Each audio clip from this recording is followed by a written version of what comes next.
Comment réussir à faire en sorte qu'un homme vous respecte? Bonjour à toutes mesdames et bienvenue dans cette nouvelle Minute Coaching. Je suis Alexandre Cormon, votre conseiller sentimental depuis 2007. Et aujourd'hui, j'avais envie de parler d'un sujet que je juge très important. Comment réussir à avoir un homme qui va vous respecter, qui va s'investir dans la relation et qui va avoir un comportement que j'appelle durable. C'est-à-dire que même dans la durée, il va toujours vous faire des compliments, toujours avoir des petites attentions, des petits cadeaux. Bref, il va vous démontrer de l'amour. C'est une situation que je vois fréquemment en coaching parce que je sais que vous souffrez parfois de trop donner, parfois d'être trop gentil ou de tomber sur un homme qui va avoir un comportement chaud-froid et qui va être totalement indécis. Avant de vous transmettre mes astuces, je vous invite quand même à mettre un petit pouce bleu, un like à cette vidéo et bien évidemment à vous abonner à cette chaîne YouTube parce qu'on a créé ensemble, vous et moi, la première communauté du bonheur en amour et du développement personnel en francophonie. Alors ça pourrait être un peu étrange de faire une vidéo sur comment se faire respecter par un homme, mais en réalité c'est une problématique commune. Ça veut dire quoi? Ça veut dire que depuis que je fais ce métier et même bien avant, je me suis rendu compte qu'on recevait une mauvaise éducation sur l'amour. Si on écoute Walt Disney, Hollywood, parfois nos parents, la société, il faut toujours tout donner à l'autre. Donc on va s'oublier, on va tomber dans la dépendance affective. Et d'une certaine manière, on va arriver dans une relation où il y a peu de respect. Alors c'est quoi le manque de respect? Parfois ça va être une personne qui va hausser le ton, une personne qui va jamais s'investir, qui ne va jamais se remettre en question, qui va nous dénigrer sur notre physique, sur notre attitude. Et on pourrait même aller plus loin en disant qu'il y aura de la violence psychologique, physique. Quand je vous accompagne, mesdames, on cherche vraiment à agir sur vous. Ça veut dire vous redonner confiance en vous. Parce que vous connaissez votre valeur. Vous savez que vous êtes une partenaire extraordinaire. Vous le savez au fond de vous que oui, vous êtes capable de tout donner pour cet homme. Le problème, c'est que cette mentalité vous amène à vous faire parfois marcher dessus ou à voir quelqu'un qui ne va pas vous respecter. Alors comment changer cette attitude? Point numéro un, aujourd'hui, on va tester des choses. Donc, ce que je tiens à vous transmettre, c'est que ce que je vous conseille de réaliser, c'est important maintenant et au fur et à mesure, vous allez personnaliser ces conseils. Vous allez vous adapter, cet homme-là va s'adapter à vous et donc vous allez entrer dans une relation parfaite. Mais au début, il faut qu'on soit un petit peu radical. Point numéro un, vous allez dire à chaque fois qu'il y a quelque chose qui vous dérange. Dès qu'il y a quelque chose qui vous dérange, vous lui dites, ça me dérange que tu parles à ton ex. Ça me dérange quand tu hausses le ton. Ça me dérange quand tu es en retard de 10 minutes et que tu ne me préviens pas. En fait, on va rien laisser passer. Et là, je sais ce que vous êtes en train de vous dire. Mais Alex, si je fais ça, il va m'oublier, il va me quitter, je vais me retrouver toute seule. La réponse est non. Parce que conseil numéro 2, l'homme, c'est comme un enfant. Si vous ne lui mettez pas des barrières, vous allez vous retrouver avec des problèmes. Imaginez-vous, vous dites à vos enfants ou à un enfant, vas-y, fais ce que tu veux. Qu'est-ce qu'il va faire? Que des bêtises. Vous allez revenir, la maison, elle va brûler.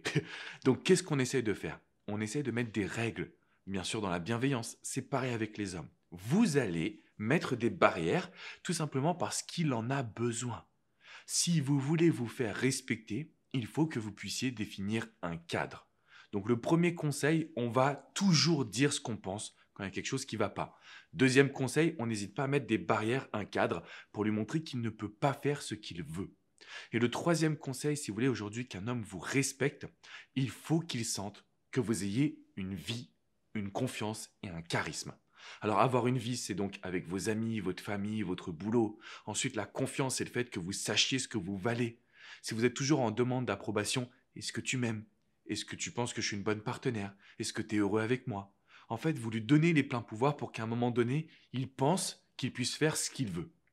Et une fois que vous avez confiance en vous, que vous avez du charisme, que vous avez pris votre vie en main, je peux vous garantir, mesdames, qu'il n'y a plus rien qui va vous arrêter. Dans le sens où cet homme-là va s'engager dans la relation, il va vous chérir et vous allez avoir, c'est pas le contrôle dans le sens négatif. On n'est pas à la Gestapo, c'est pas vous qui allez imposer, vous n'êtes pas une dictatrice. Mais à un moment donné, on veut avoir une situation d'équilibre, on va avoir une situation où on peut dire les choses telles qu'on pense et où surtout on n'a pas peur. Donc ça, c'est votre mission principale. Le dernier point sur lequel je voulais réagir, j'ai plus l'étude malheureusement en tête, mais je me souviens quand j'ai fait mon master en sciences humaines, tout le monde en parlait. En fait, c'est une étude scientifique qui a prouvé que l'être humain, quand il a du pouvoir ou du contrôle, il est capable de faire des actions contre-intuitive, voire même complètement négative. C'est pour ça qu'aujourd'hui, on est dans un monde avec autant de problèmes, parce que l'être humain, quand on lui donne du pouvoir, il en profite et il peut même devenir négatif. Sous-entendu, si vous donnez le contrôle à un homme, si vous lui donnez beaucoup d'attention, beaucoup d'amour, ça peut devenir pervers derrière. Ça peut devenir toxique. Parce qu'un être humain, quand il sent qu'il est en position de contrôle, il va faire des actions négatives. Je vous donne un exemple concret. Quand on était au collège, on savait que c'était pas bien, mais ça nous arrivait de pouvoir le critiquer ou la critiquer sur son poids. Et ça, en fait, c'est une partie de notre nature humaine qui est un petit peu négative. Tout ça pour vous dire que si vous donnez les pleins pouvoirs à cet homme, si vous avez cette sensation de manque de confiance en vous, ça va continuer. Et c'est la raison pour laquelle je tiens à vous accompagner au quotidien. C'est la raison pour laquelle dans la description juste en dessous, je vous ai mis le lien d'une vidéo très spéciale parce que je vous parle du push and pull. Le push and pull, c'est un peu le fuis-moi je te suis version évoluée, ça nous vient des États-Unis. Et c'est l'idée d'être vraiment ultra présente dans la relation et en même temps ultra un défi challenge pour équilibrer avec ce que l'homme désire. Quand vous avez ces actions-là, je peux vous garantir, mesdames, qu'il n'y a plus rien qui va vous empêcher d'être pleinement épanoui en amour. Donc, cliquez bien dans la description qui est juste en dessous. Regardez cette vidéo qui est privée. Donc, je ne la mets pas sur YouTube, je ne la mets pas sur mon site internet. Elle est uniquement pour ma liste VIP. Donc, vous allez rejoindre ma liste privée, les amis. Et ce que je voulais aussi vous transmettre, c'est qu'il est temps de mettre un petit pouce bleu, un like à cette vidéo. Ça m'aide énormément pour l'algorithme de YouTube.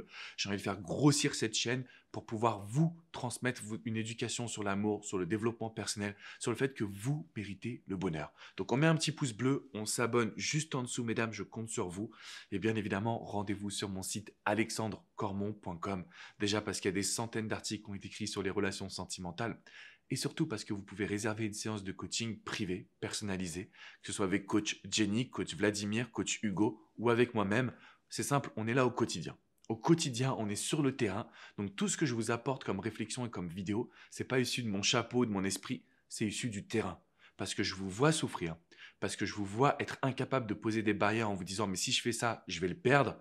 Et qu'est-ce qui se passe? Vous allez le perdre plus tard et la situation sera devenue de plus en plus toxique. Alors, si vous ne voulez pas le perdre et vous voulez améliorer votre situation, respectez les 3 conseils qu'on a vus dans cette vidéo. Je vous fais une grosse bise, mesdames, et je vous dis à très bientôt pour une nouvelle minute coaching. Ciao, ciao!